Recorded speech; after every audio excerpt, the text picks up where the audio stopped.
The world's insane. We must have someone to blame. It's time for Conspiracy Corner.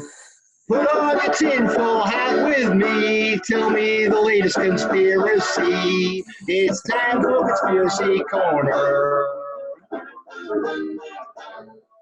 Okay. All right, Jim, what do you got for conspiracy? All right, Conspiracy Corner. All right.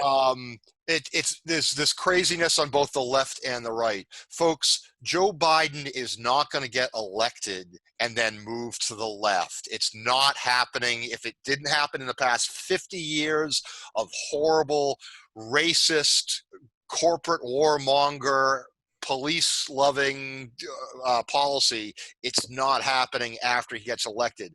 It serves the purpose both of Trump and his folks to scare people on the right that they're going to be overrun by communists or whatever, socialism is going to hit us if Biden gets elected.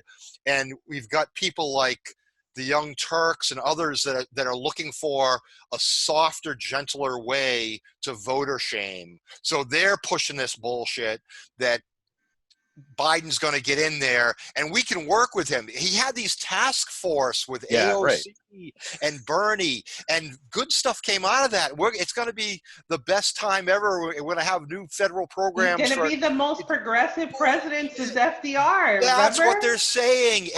And the Young Turks and folks like that have taken heat for voter shaming and Bernie himself probably. And that's what they're messaging now is that we can work with him.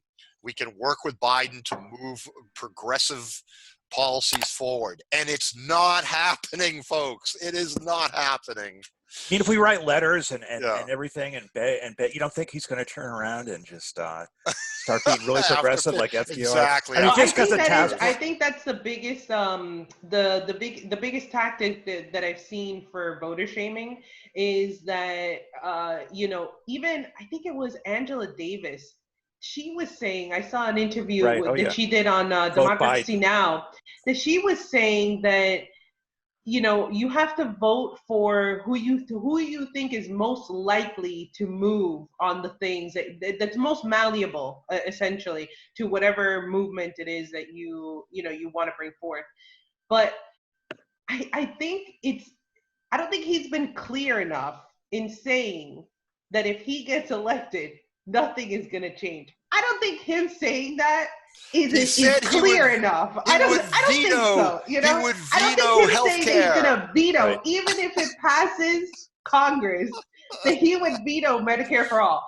I don't think that's clear enough. The argument is the same as though Trump is granite and Biden is concrete. We can chip away at that concrete a little bit with our plastic spoon, and we'll make a dent after. It's insane. Oh man.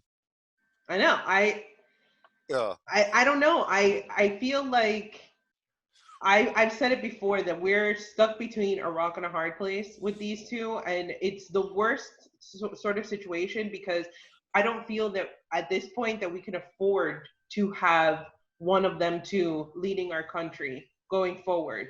We've already seen how having someone so inept, right, in charge during, holding the highest office in the land, right? We've already seen how detrimental it can be with our place in the world, really, because our place in the world has diminished. Unfortunately, our allegiance with other countries, that has been diminished. And again, it's just the fact that we're like a joke. We're a running joke right now. Other countries, they feel bad for us because they think of like what clown show is in charge right now.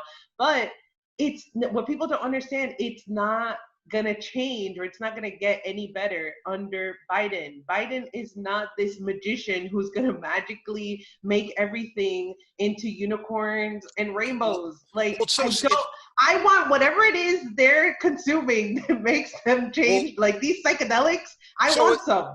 That's so strange you say that, Daisy, because people were thinking under Obama that things would magically change and so forth, and rainbows and unicorns and all like that. But that had a possibility. He was saying the right things. Biden is not saying the right things, and he hasn't for 50 years. Yeah. I just don't know how it possibly can be.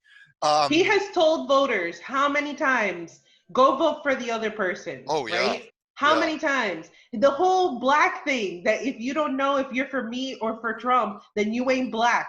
Oh. Saying something like that, Oh, you know, man. like you can tell he is just so set in his ways. And even the fact that that they had these task force or whatever, I feel that there was more that was accomplished from in 2016, you know, when the transition team between Clinton and Sanders, you know, that commission, that unity commission, I feel like more came out of that than what this platform, this progressive platform that Biden is suddenly running off of. Even pushing the superdelegates to the second vote was a little something. Right. Now, when you pair it with complete election fraud, voter rigging, exit poll rigging, or whatever this time, you know, it makes it doesn't matter.